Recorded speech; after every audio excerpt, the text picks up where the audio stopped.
So finally कुछ ही दिन रह गए हैं आपके यूजीसी नेट के एग्ज़ाम को। तो देखिए, मैं हर बार एक चीज़ आपको बोलती हूँ कि जब ये जो एग्ज़ाम्स होते हैं ना आपके, इसमें अगर आप सक्सेस स्टोरीज देखेंगे, हमारे चैनल पर भी पड़ी हुई हैं, तो मोस्टली जो टॉपर्स होंगे ना वो ये कहेंगे कि हम ना जो आखिर का महीना था उसमें बहुत मतलब कंसिस्टेंसी से पढ़े थे, और इस आखिर के महीने की जो हमारी एक डेडिकेटेड प्रिपरेशन थी ना, उसने हमारी एग्ज़ाम में स्कोर काफ़ी बूस्ट करी। अब ध्यान से समझो, आप 6 महीने से पढ़ रहे हो, आप साल से पढ़ रहे हो, काफ़ी मेहनत कर रहे हो, पर ये आखिरी दिनों की लास्ट वाले महीने की जो आपकी डेडिकेशन होती है, जो कंसिस्टेंसी होती है ना, मतलब ये एग्ज़ाम में रंग ज़रूर दिखाती है। एक स्टूडेंट है जो पिछले 6 महीनों से बहुत अच्छा पढ़ रहा था, साल से पढ़ रहा था, पर अगर इन दिनों में वो चूक गया, इन दिनों में आपकी एक होता है ना मोटिवेशन, इंथुसियाज्म, वो इन दिनों में अगर कम हो गया ना, तो वो आपके एग्ज़ाम में वो चीज़ का आपको लॉस ज़रूर होगा। पर इन दिनों आप अगर अच्छी इंथुसियाज्म में तैयारी कर लेते हैं और एकदम अपने दिमाग में वो चीज़ें रखते हैं जो अक्सर ही मैं हर बार बोलती हूँ, क्या बोलती हूँ, दुनिया भुला के जस्ट स्टडी, है ना।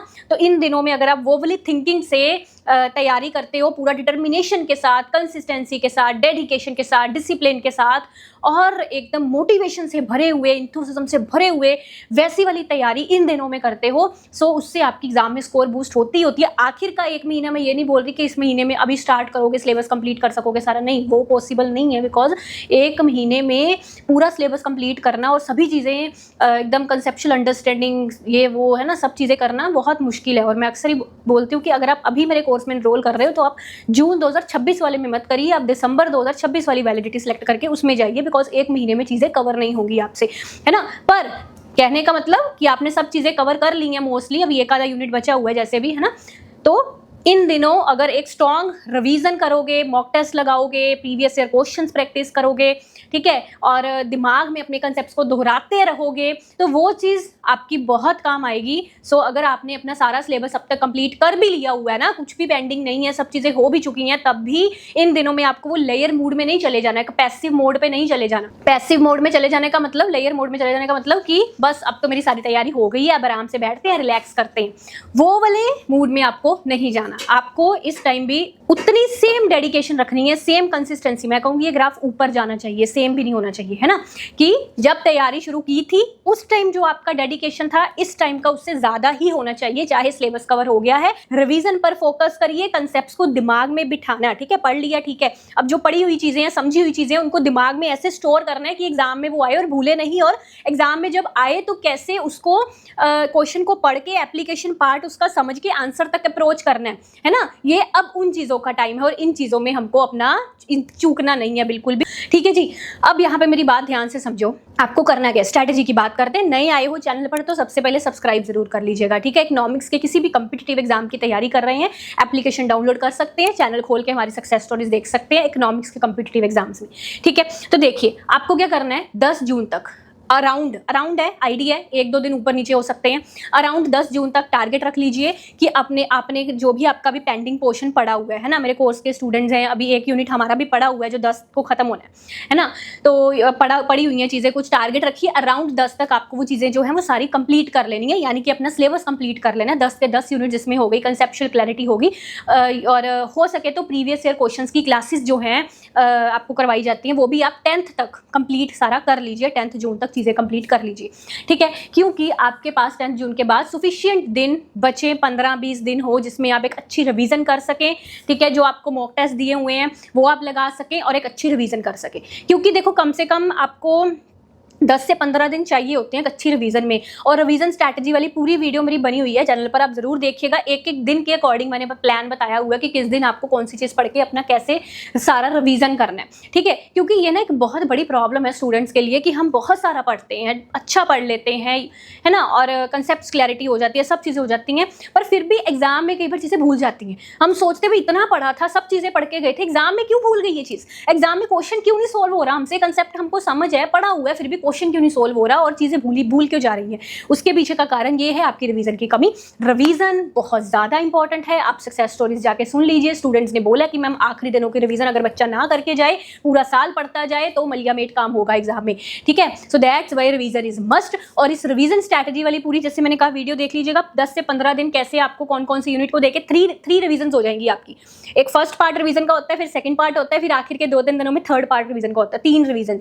तो रिवीजन ऐसे है कि जो आपने अब तक पढ़ा है उस चीज को अपने दिमाग में छापना है, आपको ऐसे दिमाग में बिठाना है, क्रिस्टल क्लियर करना है कि एग्जाम में मजाल है कि वो चीज भी भूल भी जाए आपको। हो कैसे सकता है, पढ़ी हुई चीज अगर भूल गई एग्जाम में तो वो क्या फायदा हुआ फिर, है ना। क्योंकि आउट ऑफ कंटेक्स्ट तो वैसे भी चीजें आएंगी, ऐसी चीजें एग्जाम में आपको पूछी जाएंगी। नेशनल लेवल का एक one of the toughest exam है यूजीसी नेट का, तो एग्जाम में ऐसी चीजें होंगी जो आपने पढ़ी सुनी नहीं होंगी। बहुत टाइम से मेहनत कर रहे हैं फिर भी ऐसी चीजें होंगी जो अनएक्सपेक्टेड होंगी। तो अगर पढ़ी हुई चीजें भी आप एग्जाम में भूल गए ना, तो कहीं ना कहीं आपकी प्रिपरेशन, आपकी रिवीजन वहां पे उसमें कमी दिख रही है ना। तो पढ़ी हुई चीज़ें, आती हुई चीज़ें एग्जाम में भूलनी बिल्कुल भी नहीं है। और जो कंसेप्ट से पढ़ा हुआ है उस कंसेप्ट से क्वेश्चन आ रहा है तो दिमाग लगाकर उसको, थ्योरी जो पढ़ी है आपने या प्रैक्टिकल पढ़ा है उसको कैसे अप्लाई करना है, उस अपनी सेंस को, समझी हुई चीज़ को उस क्वेश्चन पर और आंसर तक कैसे अप्रोच करना है, ये चीज़ आपको आनी चाहिए। और भूलने की तो सवाल ही नहीं पैदा होता, पढ़ी हुई चीज़ें भूल जाए, भूलना है ही नहीं बिल्कुल भी, ठीक है। क्योंकि जो आउट ऑफ कंटेक्स्ट चीज़ें आएंगी वो भी आपकी कुछ क्वेश्चंस होंगे ऐसे जो गलत होंगे, है ना, जो नहीं आपको आते होंगे। तो पढ़ी हुई चीज़ें भूलनी बिल्कुल भी नहीं है। वहीं से तो आपकी स्कोर बननी है, वहीं से तो आपका JRF निकलना है, ठीक है ना। तो ये चीज़, अब मैंने क्या कहा था कि अराउंड 10 तक अपनी सब चीज़ें जो है कंप्लीट कर लो, ठीक है। अपने यूनिट्स, अपने PYQs की क्लासेस, ये सब वो सब कंप्लीट कर लो। अब 10 के बाद जो आपके पास दिन बचेंगे उसमें हमने करनी है रिवीजन। रिवीजन कैसे करनी है, जैसे मैंने कहा वो वीडियो देख लेनी है, ठीक है। और 1-2 पॉइंट्स हैं जो इन दिनों में आपको अपने दिमाग में रखने हैं, ध्यान से समझ लीजिए मेरी बात को। देखिए, एक तो पहली चीज़, आपका टारगेट यहाँ पे JRF होना चाहिए। अगर आप JRF के लिए अभी एलिजिबल हैं, आपका एज है, तो सोचिए मत कि नेट तक भी कुछ होता है ना, कि नेट क्लियर करने से भी एग्जाम क्लियर होता है। सोचिए JRF क्लियर करने से एग्जाम क्लियर होता है और आपका टारगेट JRF है। आपको इतना स्कोर लेके आना है कि आपका JRF क्लियर हो जाए, आपको PhD में एडमिशन आराम से मिल जाएगी। और जितनी स्मूथ हो जाती है ना PhD JRF के बाद, है ना, अगर आप JRF के बिना PhD में एडमिशन ले रहे हैं उतनी स्मूथ PhD नहीं होगी। मैं सच में ये चीज़ बता रही हूँ, क्योंकि JRF का अमाउंट काफ़ी अब बढ़ चुका है, अच्छा खासा अमाउंट मिलता है और JRF SRF के साथ आपका PhD बहुत स्मूथ हो जाता है, ठीक है। तो चीज़ें अच्छी हो जाती हैं, आपका रिसर्च में भी एक मन बना रहता है, अच्छी रिसर्च आप कर सकते हो। क्यों? क्योंकि आपको फाइनेंशियल टेंशन नहीं है कुछ भी होती, है ना। तो JRF का टारगेट रख के चलिए अगर आप उस एज में आते हैं तो। दूसरी चीज़ यहाँ पे आपको जो अपने दिमाग में रखनी है वो ये कि जब भी आप इन दिनों कुछ भी कर रहे हो, दैट मीन्स ट्रैवल कर रहे हो या आपका गाड़ी चला रहे हो या कोई और काम घर में कर रहे हो जिसमें आपका फिजिकली मतलब एफर्ट लग रहे हैं, मेंटली आप दिमाग में कंसेप्ट रिवाइज कर सकते हो, ठीक है। दिमाग में मेंटली कंसेप्ट रिवाइज कर सकते हो कि भाई आज मैंने इन चीज़ों का रिवीजन किया है। रात को सोने से पहले एक 15-20 मिनट, चाहे लेट कर आराम से आंखें बंद करके, कि भाई आज मैंने ये चीज़ें पढ़ी थी, दिमाग में दोहराओ सभी चीज़ें, है ना। ये मॉडल इसने दिया था, इस मॉडल के पीछे ये कंसेप्ट था, इसकी असम्पशंस ये थी, सब चीज़ें दोहरा लो एकदम, ठीक है। ये जो आपकी ये दोहराने वाली चीज़ें होती हैं ना, ये कहने का मतलब मेरा ये है कि ये वाला वो टाइम आपको दे रहे हैं जो स्टडी से अलग। जैसे मान लो आप दिन के 5-6 घंटे पढ़ रहे हो, ठीक है। इन 5-6 घंटे के अलग दिन में कोई भी टाइम, जिस टाइम आप कोई काम कर रहे हो जिसमें आप फिजिकली काम कर रहे हो बट मेंटली उसमें इन्वॉल्वमेंट आपकी ज़्यादा नहीं है ना, तो उस टाइम आप जो भी आपने पढ़ा है उसको दोहराओ दिमाग में, ठीक है। अगर सुबह का टाइम है वो वाला, तो पिछले दिन जो पढ़ा था उसको दोहराओ। शाम का टाइम है, आज सारे दिन में जो पढ़ा उसको दोहराओ, तो वो दिमाग में दोहराओ। और ये चीज़ बड़ी काम आती है, ये चीज़ बहुत काम आती है कि जब आप चीज़ों को, कोई भी काम करते वक्त अपने दिमाग में दोहराते जाते हो, ठीक है। उस टाइम आपको कोई चीज़ भूल गई, आपको याद नहीं आया मैंने क्या पढ़ा था इसके बारे में, भूल गया, उस टाइम जाके कॉपी उठाओगे, देखोगे, एग्जाम में वो चीज़ कभी नहीं भूलेगी। आपकी इस रिवीजन के कारण ही वो चीज़ आपको एग्जाम में कभी नहीं भूलेगी, ठीक है। ये चीज़ अगली यहाँ पे तीसरी बात ध्यान से समझो, भूलने वाले नोट्स अक्सर ही मैं हर स्ट्रैटेजी क्लास में इसका जिक्र करती हूँ। भूलने वाले नोट्स ज़रूर बना लेना। भूलने वाले नोट्स का मतलब होता है वो एक स्मॉल क्रिस्प से नोट्स, है ना, ऐसे नोट्स कि जो चीज़ें आपको लगती हैं बिल्कुल स्किप हो जाती है। आपने देखना भूलती कौन सी चीज़ें हैं जिनमें मुझे प्रॉब्लम आती है और ये मुझे भूल जाती हैं। ये हर किसी के लिए कस्टमाइज है चीज़ें, है ना, हर किसी के लिए सेम नहीं है। तो भूलने वाले नोट्स, उन चीज़ों के आपको नोट्स बनाने हैं। जैसे मैं आपको अपनी एग्जांपल अगर बताऊं, इंडियन इकोनॉमी, मेरे साथ भी ये था, आप सबके साथ होगा। इंडियन इकोनॉमी का डाटा ज़्यादा टाइम तक हमारे दिमाग में नहीं रहता, चीज़ें भूल जाते हैं हम। कितना था TFR, कितना था मैटरनल मोर्टेलिटी रेट, कितना था, ये जो भी फिगर्स हम पढ़ते हैं, पॉलिसी रेट्स कितने थे, भूल जाती हैं ये चीज़ें, ठीक है। अब भूलने वाले नोट्स में इनको ज़रूर ऐड करोगे, ठीक है। और आपका जो वो होता है, जैसे पेपर 1 में हायर एजुकेशन की कमीशंस हैं, है ना, और इकोनॉमिस्ट है, बुक्स एंड ऑथर्स है, कंसेप्ट्स एंड इंट्रोड्यूसर्स हैं, कमेटीज है इंडियन इकोनॉमी की, भूलने वाली चीज़ें, है ना। अब देखो मुझे ना क्लासिकल मॉडल या केंजियन मॉडल में पढ़ रही हूँ, इसमें मोस्टली भूलने वाला कुछ भी नहीं है। अगर मेरे से बच्चा बड़ा उसको पता है कि क्लासिकल मॉडल की ये असम्पशंस होती है, ये चीज़ें होती है, केंजियन मॉडल की ये असम्पशंस होती हैं, ये चीज़ें होती हैं। मोस्टली बच्चा भूलता क्या है उसको आपको नोट्स में लिखना है, उसे हम बोलते हैं भूलने वाले नोट्स। ये एक शॉर्ट क्रिस्प नोट्स होते हैं last day last time revision के लिए, ठीक है। ये वो वाले बल्कि नोट्स नहीं है आपके जो आप 6 महीने से बना रहे हो, वो नहीं है, उससे अलग है ये चीज़ें, ठीक है। ये सिर्फ वही नोट्स है जो आपको भूल जाते हैं, वही चीज़ें जो आपको भूल जाती हैं, और ये आपको तब पढ़ के जानी है जिस दिन आपका एग्जाम है, उस दिन सुबह भी ये पढ़ के जाने, जिसका नाम है भूलने वाले नोट्स। और हर बार बच्चे सक्सेस स्टोरीज में आके बोलते हैं मैम वो भूलने वाले नोट्स वाली जो आपने बात कही थी बहुत हेल्प हुई हमारी, और सुबह हम सच में पढ़कर गए थे और उससे हेल्प मिली। क्योंकि वो ये जो भूलने वाली चीज़ें हैं ना, इनको रट्टा लगाना पड़ता है। फैक्ट्स है, ये फैक्ट्स है, बात समझ रहे हो ना, इनको रटना पड़ेगा। ये ऐसा नहीं है इसमें कुछ समझने वाला है, फैक्चुअल चीज़ें हैं, रटनी पड़ेंगी। ये तो भूल जाएंगी नहीं रटोगे तो इसको रट्टा लगाना पड़ता है, फैक्चुअल चीज़ें जो होती हैं। तो ये आप एग्जाम वाले दिन सुबह भी पढ़कर जाओगे। समझ गए मेरी इस बात को।